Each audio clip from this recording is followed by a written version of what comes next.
When people think they're ready for the answer to the question, how do you motivate yourself? You know, how do the extremely effective individuals motivate themselves to get things done? What does it take to challenge the world and challenge what exists and try to create something new out of it? Are you sure that you're ready for the real answer to that question? Okay, you press play. You asked. What does it really take to get yourself to be extremely productive as an adult, to start multiple companies, to pursue a worthwhile endeavor that's going to take a long time for you to complete? Here it is. The strongest motivation you will ever have is fucking pain.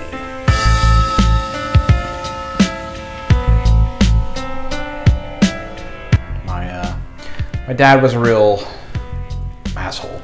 He had multiple substance abuse issues. It's gonna sound like the weirdest story in the world, but my mom, and the husband she was with at the time decided it was a good idea to not tell me who my real dad was because he was such a mess. I guess on one hand that might have been beneficial for me somewhat, but on the other hand, essentially lying to a kid and telling the kid that one person is your biological father when in reality another person is your biological father, is sort of grounds to set up confusion and turmoil and trust issues in that person's brain for a good degree of their life. When I was 10, I actually found out who my real dad was, went to live with him.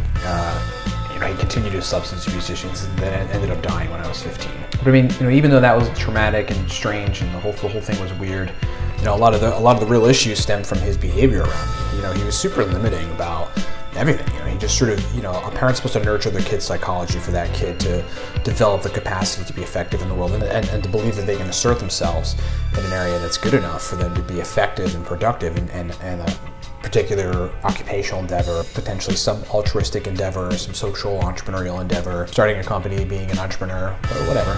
My dad was the opposite. Without really getting into the details, he made it very difficult for me to believe in myself. And when I think about my life and how my dad limited my psychology and how traumatic the whole experience was leading up to his death, and I bring that pain to the forefront, it fucking motivates me. When I was in Iraq, in a couple of instances, I almost got whacked. 5 feet away from a guy who got torn apart by a makeshift sniper rifle with a large caliber round that tore his chest out of his body. I was 5 feet from the guy, on top of a gunner's turret on an 11-14 up armored Humvee, scanning my sectors. That could have been in my fucking head. I had an improvised explosive device with claymore balls, little claymore balls that shot out when the bomb blew up, explode on a truck, a Humvee that I was the gunner in. I was on the gun, on the top.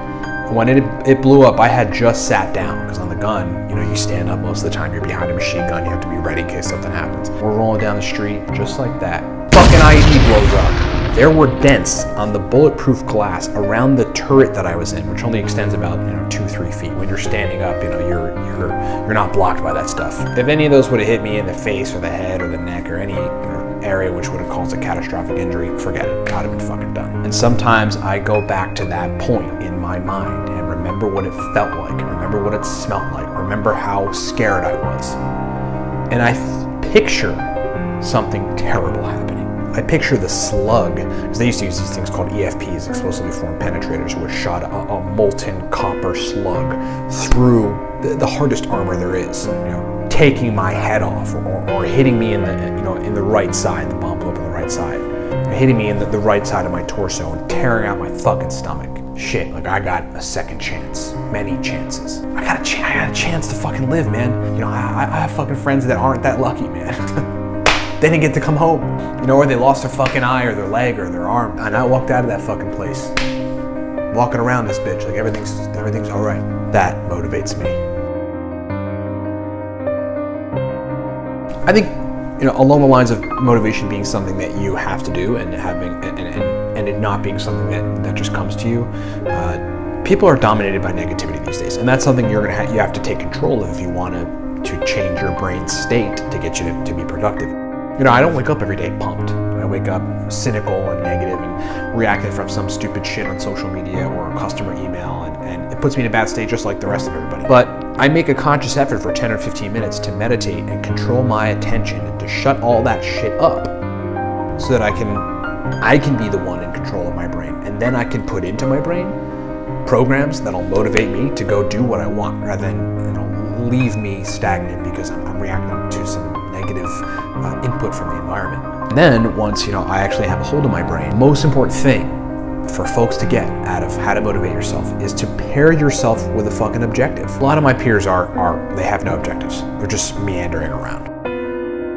If you ask them what they want to do in the next 10 years or 20 years, they basically say something to the effect of, I just want to get by. I just want to live and have everything be okay and love my family and friends and just make it. And that's essentially the extent of it. If you ask me what I want to do, where I'm going to be in 5 years and 10 years, I'll look you right in your fucking eyeballs and tell you exactly what I want. Because I know it. I have objectives and that drives me. So I think once you're able to control your brain and clear some of that negative shit out, you really have to think about what the objective is. Now you got to take yourself from this place of clarity, really of just not having to react from negative shit, and then pair yourself with an outcome. If you want to start a bar on the beach in Miami and you want it to be like Cheers and have a cool environment and you want to make good profit from it and live in Miami Beach and have a good life for the rest of your life, picture that. Think about it. See what it looks like in your head. Don't let all that negative shit creep in and tell you don't know how to do it, or you're gonna have to buy liquor licenses and all the rest of this shit. You'll figure that stuff out. And be honest with yourself. You're gonna have to figure that shit out. There's no way to get to big outcomes unless you take a lot of action and you endure the pain that's along the way. I always say achieving is like climbing up Mount St. Helen while it's fucking snow avalanching with 200 pounds of gear on your back. It's just the way that it is. So you're gonna have to ruthlessly engage the world and have a lot of psychological wherewithal to make it happen. But you gotta just sit there and picture it. Imagine what it feels like. Imagine what that's gonna be like. Imagine what it smells like. Think about how that makes you feel. You have to force yourself to believe you can do it. And you can.